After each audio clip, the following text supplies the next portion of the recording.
Hello, Tribesters and Extended Tribe. Today, we're having another episode of Conscious Leaders, and I am so happy to be joined by Allison Akhnoukh. I actually know her as Allison Sands because we have a longer term history from university together, but we actually didn't know each other. And we've been able to actually meet living in Portugal. Who knew that would happen? But I've had the pleasure of getting to know Allison on a personal level this past year, and I thought she'd be such a good guest for me to chat to. She has a background in educational management and has also worked with a number of startups. She also, though, suffered burnout like me, and so we'll definitely touch on some of that. She has now retrained and is an executive coach, went through the Coactive Coaching Federation, probably not saying that correctly, but Coactive Coaching Institute. So we're going to have a lot to talk about. She's also a mother of 3. So there's so many ways this conversation will go. And as you all know from other episodes, we like to make this more of an in conversation with rather than a straight on interview. So let's see. Allison, thank you so much for joining. Thanks for having me, Gret. My pleasure. Yeah. Okay, let's start with you. Give us some background because you've got a very interesting career path, and we'd love to know how you got to where you are now. Yeah, so as you shared, we went to college together, and then I headed straight to Wall Street, as most good kids in the late 90s did, coming out of certain universities, and realized very quickly that was not where I wanted to spend my life. It was not where my purpose was.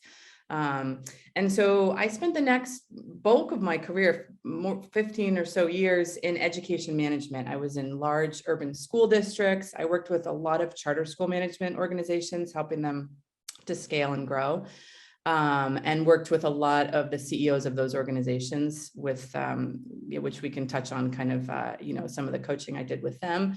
And then ended up on the front lines myself. I had this amazing, my dream job was handed to me to be the CEO of a brand new education management organization that was going to be opening loads of schools in the Bay Area serving underserved kids. And that was where things kind of took a twist and turn. So I don't know if you want me to go there, or I can keep telling you the stops along the way, but that's where I was on this sort of rocket ship. I went to all these fancy schools and had all this training, and then it just kind of crashed a bit. Yeah. I mean, it's so interesting how you say you got to your dream job, because it was the same with me. It's like something you strive for, you sort of put on that pedestal of, if I get that, then I'm going to feel really fulfilled, but sometimes that's not actually the reality.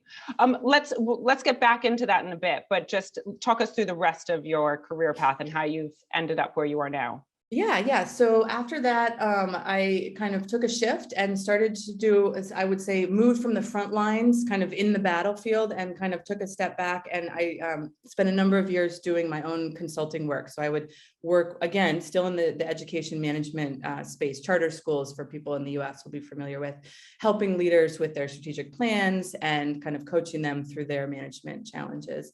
I then took a stab at my own startup. I believed I had the answer for what needed to change in education. So I took a stab at that. It was a colossal failure, which I always wear as a badge of honor, because I think, we've learned from our failures. And it was a great experience, but it didn't work out. And then I ended up most recently, before our family moved to Portugal, I actually worked for a healthcare startup. So I had sort of micro burnout in my own personal journey. And then I just had an industry burnout. I don't know if that's something you see, Gret, but it was just like education management, it's particularly in the US, is just a hard industry. So I was like, I got to get out. I took a try at a healthcare startup, which actually I loved. The pace was very sustainable. I loved that job. Would have stayed there, but our family decided to move to Portugal, which was always been a priority for us, to do some international living with our kids. And so that gave me kind of a chance to just take a step back and really think about what were my gifts, what did I love doing, what filled me up on a daily basis professionally. And I realized I had done all this coaching along the way, and I just loved it. So I decided, as you said, to get my certification through Coactive. Happy to share more about that journey. It was fabulous. And now that's what I do. I work with leaders who are high performers. So I really work with a lot of high performing leaders who are generally at a place of rapid growth or change. And they're looking for kind of a thought partner, a safe space. We can talk about coaching more, but yeah, that's my day job now. And I also am just blessed to live in beautiful Portugal. And I have three kids who I'm also with. I mean, there are definitely so many things that we can take from that short introduction on you. And I really appreciate your honesty, because that's in my experience, that's actually what people need to hear, that people, they need to hear that other people have gone through burnout. They need to hear that other people fail. Like, it doesn't always go exactly as we think it's going to, but we can learn from that. Yeah. So just touching on the burnout, let's talk a little bit about your experience with burnout and what it actually felt like for you, what your signs were, just like digging into it a little bit more, because a lot of people that we speak with, they don't necessarily know that they're going through burnout, and they're trying to understand what's happening. So if you can explain your experience, that would be really useful. Yeah. And I think a lot of my journey with burnout was in alignment with having my children. And so I think that's probably a common thing that women often feel. So I think that's also important to normalize that, right? Like, so I had the first like inkling of burnout when after my my first son had been born, and he was only 3 months old. I know a lot of your audience is in the UK, and so this may seem like, I don't know, labor abuse, but in the US, it's pretty normal that like on month 3, if you're lucky on month 3, you're back in the office. And not only was I back in the office, but my first week back, I lived in San Francisco, and I had to go to a meeting in New York. And so I was just figuring out how to breastfeed. And I was like on this plane across the country, and my pump broke. I couldn't figure out how to pump. And I was on a 6-hour flight across the country, just left my 3-month-old baby. And that's when I kind of had this inkling of like, is this where I want to be? Is this how, but I sort of stuffed it down, because I was like, yeah, this is what I'm supposed to be. I've read all the books. I know that it's hard, but you got to push through. So that was, but that was kind of the first little warning sign for me. And then I think how I listened to it was, I thought, okay, big organizations that have a certain culture, a pace of work, that's not where I want to be. So the way I took in that story, or that sign, was, okay, then quit the big place and go do your own thing, which is what I did. I quit the big organization I was working for. And then, as I shared, I was handed my dream job. A board of directors hired me to be their CEO to grow. And I thought, this is great. I'll be in control. I get to manage everything, because it's a startup. It's my thing. Well, it turns out that's not always the case, right? As you know, startups are their own beast. Exactly. Right. In many ways, there's such beauty because you are in control, but you're like drinking from the fire hose. So I still remember, this is a very vivid, tell me if I'm talking too long about this, but very vivid, like the vivid moment when I just, so I had this huge proposal due, basically to permission to open our first school. And I had to turn something around over a weekend. My mom had flown across the country to come visit. This is now my second child had been born. So I had 2 young kids. I didn't get to see her all weekend. She was there. I could, I didn't see my kids. And I was basically working on this proposal all weekend. And on Monday morning, like, I had to do a conference call, I like threw my baby at my mom, take the crying baby. I got to be on the phone. And I started to get this massive migraine. And I have always had a bit of headaches, but not to that extent. And it was like in that moment. And I'm just a huge believer. I've become such a believer in how the body talks and the body tells us what's going on. And it was like debilitating. Like I was, I was out for a couple of days. And that's kind of what just gave me this sign that like, this is not what I wanted to do, but it was hard, like I had my dream job had been handed to me. And so to kind of unravel myself from that, I snuck out the back door.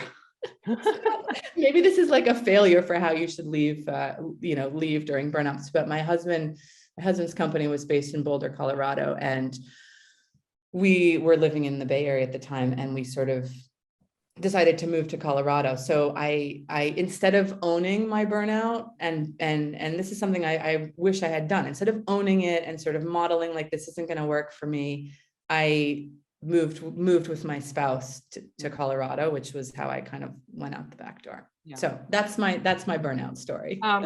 So many things actually resonated with me because one, I had such a similar experience as you with that, like I had my family coming over, my sister actually, who you know, coming over to visit for Thanksgiving. And our CEO was in town and he was in town from the US. So Thanksgiving should have been important.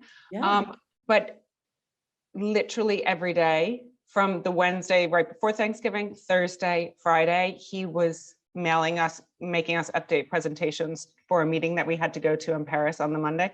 So literally, I remember my heart palpitating for like 5 days straight, feeling like I was on edge the whole time. I couldn't relax. I actually couldn't really enjoy the time with my family because I was so concerned about what he was going to think. Was the work that we were doing okay? So that's not a nice feeling. I'm interested. Did you actually know at that stage, was the migraine that sign like I'm definitely burnt out, or just this isn't what I really want it to be? I mean, it was definitely, it was a sign on that particular opportunity. I'm not sure whether it was a message that I should permanently downshift. Yeah. And that's something I've been thinking about a lot recently. I don't know what you think about with this, being also a mom of young kids, is like the pace of your career doesn't have to always be on one. It doesn't have to be like always rapid or always like much more mellow. You know, there can be phases. Peaks and troughs. Yeah, actually, that's a good point, because I think you and I probably come from a very similar background. It's like, we went to a very good university, and most of the people that we work with, everyone's sort of like going for their next career move and looking like they're succeeding and getting ahead. That you almost take that on board. And maybe that's our personalities, that we just take instead of actually saying, keeping things in balance. And it takes time to actually understand and listen to yourself.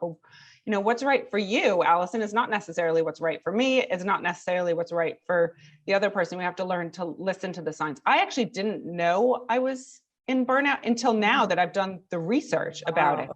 I just knew something wasn't right. Like all of a sudden, 2 years in, I was like, I'm not a grumpy person. I'm like a half glass full, half glass full, not half glass empty. I was really, really looking at everything negatively. I was really gossipy. And then 2 years in, I realized, I was like, why do I have this weird thing going on? And I had an immune issue. And it was that wake up sign, like you getting a migraine, your body tells you when it's had enough. And that's when I knew something was wrong. But I was like, me, burnout? No, I'm definitely not burnt out because of the stigma. And that's why I think it's really important that we talk about these things, because in talking and sharing the stories, and people understand, like, these are not the normal things. We don't have to put up with it, but it's not necessarily the business's fault. I kept saying yes to things that I probably should have said no to. Right. And there's parts of it that feel good, right? You're getting the validation. And then there's also the culture, which I think is shifting around, like, the badge of honor of how few hours you're sleeping. And Allison, this has been such a nice conversation. I really appreciate you taking the time out of your day, and you've had so much wisdom and also honesty about your own experience, which I know that our audience will definitely appreciate. So thank you very much. Fabulous. It was my pleasure. So much fun. Next time on the yoga mat. Yes, exactly. Okay, everyone. Thank you so much for joining and staying till the end. And we will make sure to include all of the notes on Allison, how you can reach out to her, in the show notes. And until the next episode, be here and be well.